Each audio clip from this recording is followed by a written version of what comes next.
রুমি চ্যানেলে স্বাগতম। ছোট বড় সবাইকে ভালোবাসা, বুক ভরা ভালোবাসা। আমি একটু আপনাদের সাথে কথা বলতে আসলাম, শর্ট ভিডিও করলাম, একটু কথা বলতে চাচ্ছি। আপনারা অবশ্যই জানলে আমাকে বলিয়েন। আমার মনে হয় 1 মাস হয়ে গেছে আমি ইউটিউব খুলছি, এখনও আমার টাইমটা উঠে নাই। কোন টাইমে আমি ভিডিও ছাড়লে এটা ভালো হবে, আসলে এটা তো বলে সবার উঠে যায়। এখন আমার কেন উঠতেছে না এটা বুঝলাম না বন্ধুরা। এটা কয়দিন উঠে বা কয় মাস উঠে আমাকে একটু জানাবেন মেসেজে। এটা আসলে জানালে ভালো হয়, এটা নিয়ে একটু টেনশনে আছি। কারণ আমার থেকে তো কেউ থেকে জিজ্ঞেস করার মতো মানুষ নাই, ঠিক আছে? সেই জন্য আপনাদের সাহায্য আমার খুব প্রয়োজন। নাকি আমার মোবাইলের সমস্যা হয়েছে, নাকি এটা দেরি করে আসে টাইমটা, কোন টাইমে যে ভিডিও ছাড়লে ভালো হয় এই জিনিসটা আমি আসলে শিওর হচ্ছি না, ঠিক আছে? এটা বলে সবার উঠে যায়, কোন টাইমে ভিডিও ছাড়লে ভালো। এখন আমি তো যে কোনো টাইমেই ভিডিও ছাড়ি, কোনো স্থান নির্ধারিত কোনো স্থান নাই। এখন আপনাদের থেকে এটা আমি জানতে চাচ্ছি, আসলে কি বলবো। কেউ কেউ থেকে যে আমি জিজ্ঞেস করব এই মানুষটা আমার থেকে নাই, বুঝছেন? আর আমার মোবাইলে ভিডিও করলে সাউন্ড আসতেছে না, এটা নিয়ে অনেক টেনশনে আছি। ভিডিও করি না এখন, আর ভিডিওগুলো দিতে পারি না সাউন্ডের জন্য। এই জাস্ট সাউন্ডের জন্য আমি বেঁচে যাচ্ছি, মানে ভিডিও ছাড়তে পারতেছি না, বা আমি কথা বলতেছি আমার কথাগুলো আর এগুলো বড় হচ্ছে না। এটা আমার মোবাইলের সমস্যা কিনা আমি এটা বুঝলাম না, বুঝছেন বন্ধুরা? এখন অবশ্যই আমার কথাগুলো আপনারা শুনতে পারতেছেন কিনা এটাও জানাবেন, মানে ক্লিয়ার হয় কিনা। আমি তো আসলে জানি না, অভিজ্ঞতা নাই আমার মোবাইলের প্রতি, আমার অভিজ্ঞতা নাই।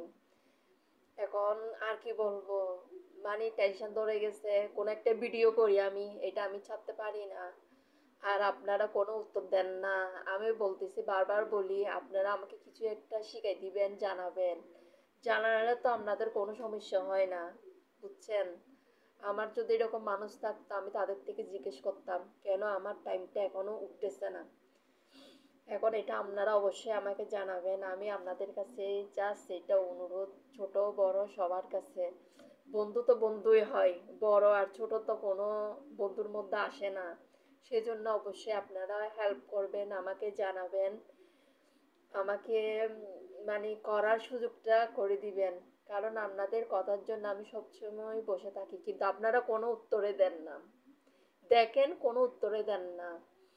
তো আসলে মানুষের মতো লাগে না মনে হয় বন্ধুদের থেকে। যাক, এটা আপনাদের ব্যাপার, তবুও একটু হেল্প করবেন, পাশে থাকবেন। আমি আপনাদের কাছে শুধু বারবার অনুরোধ করি। মেয়েদের দুঃখ যদি মেয়েরা না বুঝে ছেলেরা বুঝবে। এখন দেখি যে মেয়েরাই আসলে, মানে কি বলবো, মেয়েরা মেয়েদেরকে তাকায় না, বুঝছেন? কেন এটা আমি বুঝি না। একটা মেয়ের দুঃখে একটা মেয়ে কান্না করে, কিন্তু এখন দুনিয়াটা হয়েছে যার কান্না তার কাছে, বুঝছেন?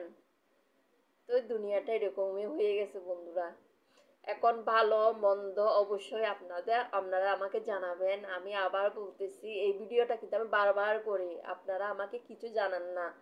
ভালো হলে ভালো, খারাপ হলে খারাপ, কিছু একটা বলবেন আমাকে। আমি আপনাদের কাছে এটাই অনুরোধ, ছোট বড় সবার কাছে। কারণ আমার ভিডিও আমি দেখি বেশিরভাগ ছোট হলে দেখে। তো সবাই তো বন্ধু হতে পারে, বন্ধু হতে পারে না? বন্ধুর মধ্যে কি বড় ছোট কোনো আছে? জাস্ট আমাকে জানাই দিবেন, শিখে দিবেন, এটাই। আর আমার কথাগুলো আসে কিনা, ক্লিয়ার আসে কিনা, এটা আপনারা আমাকে জানাবেন। নমস্কার বন্ধুদেরকে। আর আমাকে কেমন লাগতেছে একটু বলবেন। আমি আসলে ভিডিও করার পরে শাড়ি পরতেছি। আমি আগে শাড়ি পরতাম না। আমার শাড়িগুলো প্রায় 12 10 12 13 বছর শাড়িগুলো আলমারিতে জমা ছিল, বুঝছেন? এখন সব শাড়ি পরতেছি। এখন আমি বললাম না, ধরুন আমি আমার ক্যামেরাটার কারণে ছবির পিকচারটা ভালো হয় না, এটা আমি বারবার বলি, বুঝছেন? এখন শাড়ি পরতেছি তো কেমন লাগে আমি নিজেও জানি না। আমি তো শাড়ি কম পরি, এখন পরতেছি, ভিডিও করার জন্য শাড়ি পরি। পাশে থাকবেন বন্ধুরা। নমস্কার। ভালো মন্দ অবশ্যই জানাবেন, আর আমাকে কেমন লাগতেছে এটা জানাবেন।